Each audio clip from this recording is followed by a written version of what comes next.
I'm still not sure if he's going to be my next competition dog, just because it's not a question of whether he can do it. The question is he going to do it the way I want him to do it in the big stadium? We'll find out. I have a very specific taste when it comes to like the way I want a dog to act in obedience and protection and all these things. I know he'll be what I want in protection and in tracking. My only concern is still with if he's going to be the live wire that I want with obedience. Activity is something you can create in a dog, but it's also genetic. Break.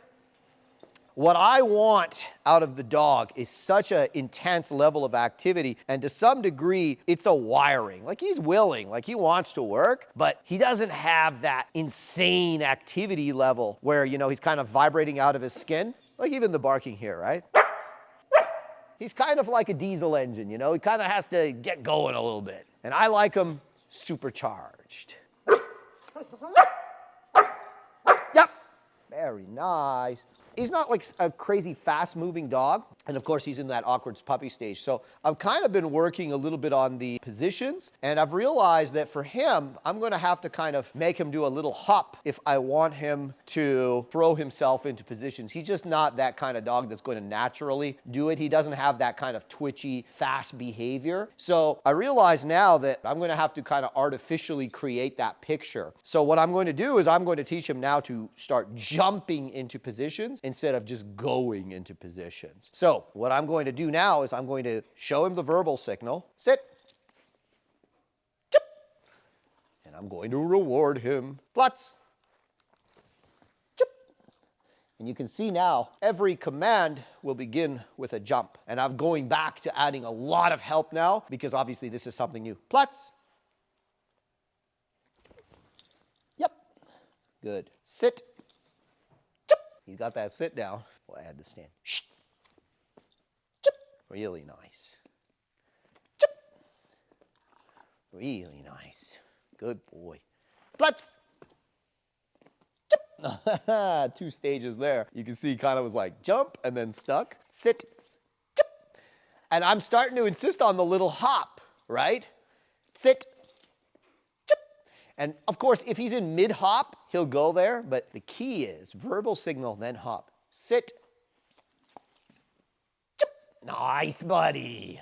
No recall? Does your dog have selective hearing? Does he chase cars, bikes, or other dogs? Train a bulletproof recall fast and get your dog enjoying off-leash freedom everywhere. For good dog training that actually works, think shieldcanineonline.com. Plutz. A little clumsy there. I'm trying to wean him off the help, but I see that I can't quite go that far yet. Shh. Good boy. Good boy. Sit. Chip. Very nice. And you can see he's still a little slow. He's kind of figuring it out. He's like, man, like, what do you really want me to do? Because I've switched it up on him. And I've never really done the hop into position thing. But I realized for him, if I want the positions that I want on the competition field, it's not about the dog doing it. It's about the dog doing it in a flashy and impressive way. He just doesn't have that movement that's going to lead to flashy and impressive positions unless you kind of manufacture them a little bit with some artificial assistance. Plutz. Chip. Nice, buddy. And you have to think of the behavior as in stages. So like I could go Plutz and make him lie down, but Plutz. Chip. He has to now think that the hop is a part of the command. Plutz. Chip. Just like that. Just like that. Adding a little hop. Right? It's just going to be a lot of conditioning, right? Shh. Chip.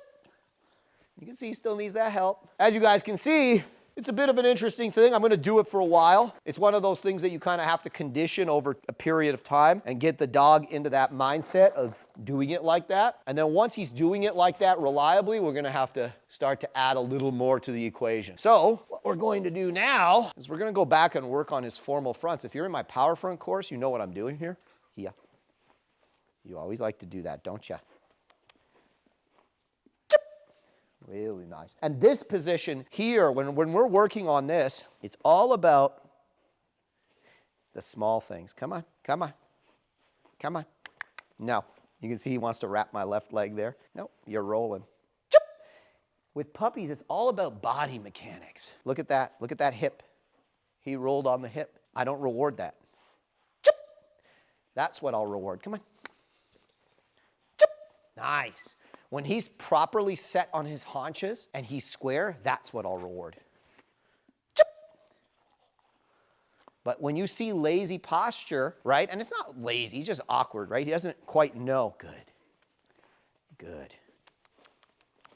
Come on. Come on. Come on. Chip. Right? And it's all about building that muscle memory to do it in the right way.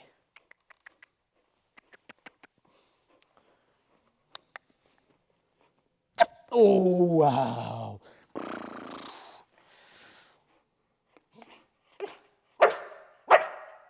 Chip. It's over here. No, no, no. It's here. There you go. Good. Now we'll do a little healing, and we'll call it a day. We'll call it a day, won't we? Oh, yeah. Eh. Oh, yeah. Yep. Really nice. Reactive dog, barking, lunging, chasing, pulling. Enjoy peaceful, pleasant walks again in as little as 1 day of training. Fast, effective training that actually works. Think Shield Canine. Everything bleeds into everything. When I show them the stick and the whip, that is part of protection training. So everything bleeds into everything. You see, he tried to bite it there. That's all right. I just let him know, hey man, that's not what we're doing, right?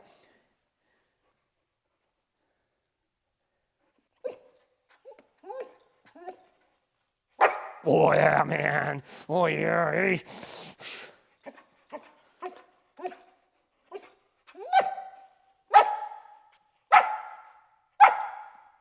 Huh?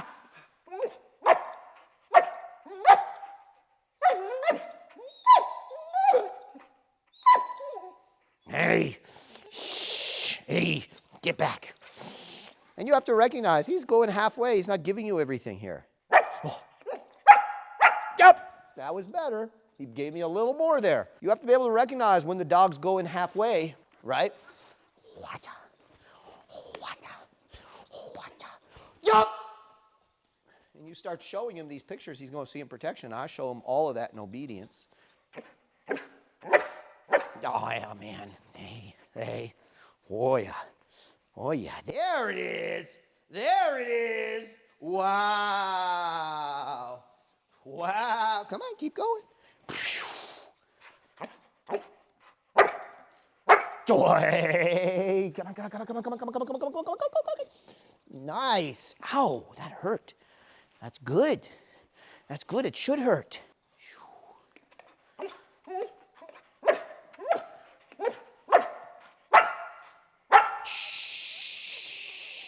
Oh, yeah. Ah.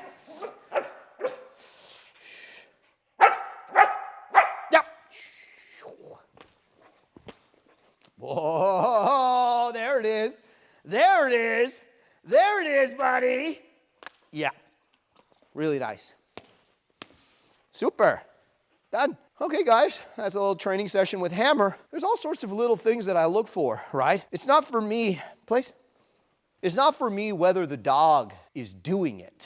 When we speak about competition training and training for the top level, it's how is he doing it? What is his emotion when he's doing it? And building that and asking for more and asking for more. If I see the dog's kind of just half-assed going through everything and still doing it, but he needs me to kind of cheerlead him through the whole process, again, that's not something I'm going to allow. I'm not going to allow that emotion, because if he gets used to practicing that feeling in obedience, then he's going to always have that mentality in obedience, and it's always going to be a situation where I have to get him going. He doesn't get himself going. And the best dogs in obedience are the ones that get themselves going. And again, we're speaking about obedience for the stadium. We're not talking about your pet dog. We're not even talking about, like, you know, a normal level in dog sport. We're talking about the very top level and having a dog that's going to be solid at that level. For me, my concern with him is he might just not have enough gas in the tank in the obedience phase for the stadium. I have no doubt he'll have enough for protection and for tracking. He has actually the perfect mentality for tracking, more of a kind of methodical, slower mentality. So I have no doubt he'll be a fantastic tracking dog. But stadium, I don't know. But anyways, we're going to keep going and pushing on this journey, and we'll see kind of where we end up with him.